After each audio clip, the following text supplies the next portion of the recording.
captured! Look at the beautiful void. She's so cute. So, I am excited today. I get excited about a lot of things. I am excited today because I made something. So, I had this old Rhodia pad. I'll be honest, it wasn't mine in the first place, but I adopted it, let's say. I adopted this old Rhodia notepad, Rhodia, this one. And you're making a lot of noise. One sec.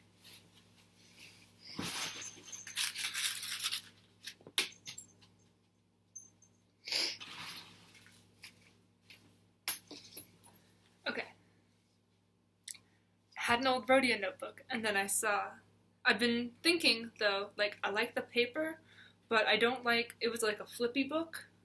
I don't like flippy books, because, I don't know, they're inconvenient, you can't really use the other side of the paper, but I've been thinking about binding it differently, because I kind of know a little bit about bookbinding. My mom binds books, and I've seen her do it, and it doesn't look that hard to me. And I feel like I've done it before. I don't really know, but last night I did it. And I'll show you the tutorial in the description of which one I used. It was very good. I actually used 4 or 5 resources, because I decided to do it all last night. Because it's just staring at me, this old notebook with a really pretty paper that I'm not going to be able to use. I just want to be able to use my fountain pens and nice paper. Anyway, but I found it! And it's so cool! And I'm very happy with how it turned out. So what I did was, okay, it started off, the person in this video, they were all like, hey, I'm going to make a sketchbook out of this drawing paper. And it's one of those giant drawing pad things, But she tore out all the pages, and then she used the back cover of it, or the cardboard on the back, as her cover for her thing. And so, or for her book. And I was like, well, I have something kind of like that. I have my Rhodia pad. And so what I did was it looks so cool. I took the cover, right? Well, I took off the top cover and the bottom cover with the pretty orange paper. And then I used the back cover to make the cover. The cardboard cover, Because the idea was you fold all the papers in half, and then you'll make a little half-sized notebook, which I think is very convenient and nice, because they're also shaped in it's a weird size to me. I guess it's European size, I don't know. Anyway, I'm so happy with how it turned out. It got the Rhodia on the front, and I actually kept I did the back with the weird stuff, this tells you about, I guess, what the other kinds of Rhodia notebooks are. And it just feels really cool to have a custom Rhodia notebook that I made myself. It is called Coptic binding, and in some places it looks really pretty. Right there, that one's gorgeous. And then right here, that one's really ugly. But whatever. The void is playing in some paper, if you can hear that. She's having a good time.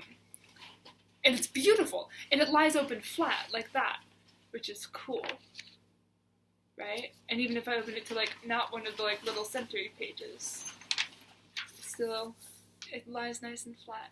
And that makes me really happy and excited, because I worked really hard to make this. I made it all last night, because if I do a project that takes longer than a day, I usually don't finish it, because then I get tired of it or something, and I don't know what a good stopping place is. I just don't.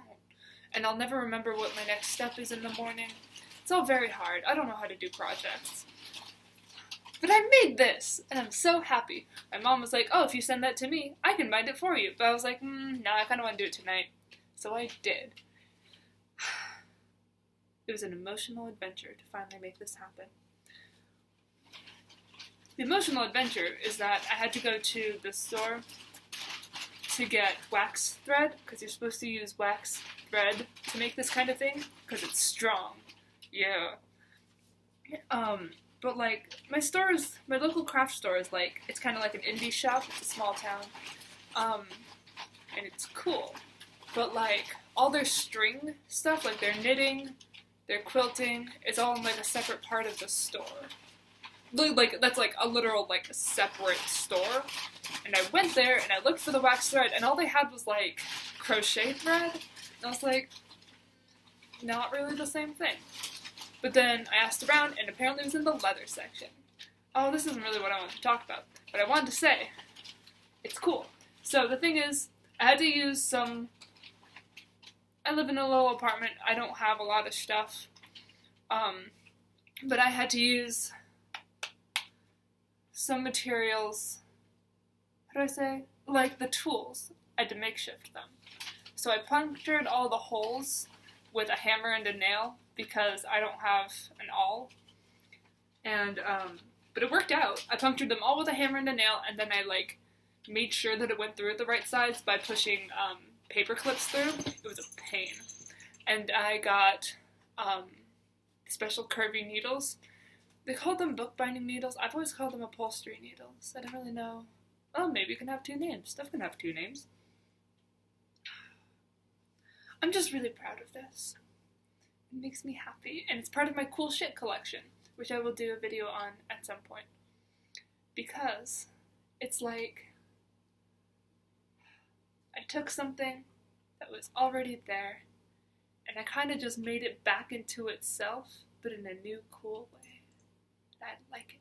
It almost feels like, I don't want to say pointless, it just feels kind of funny. Maybe that's irony. I don't know. That, like, it was already a notebook. It was just, like, a flip pad. And then I just took it out, and I made it into a smaller notebook. Isn't that great?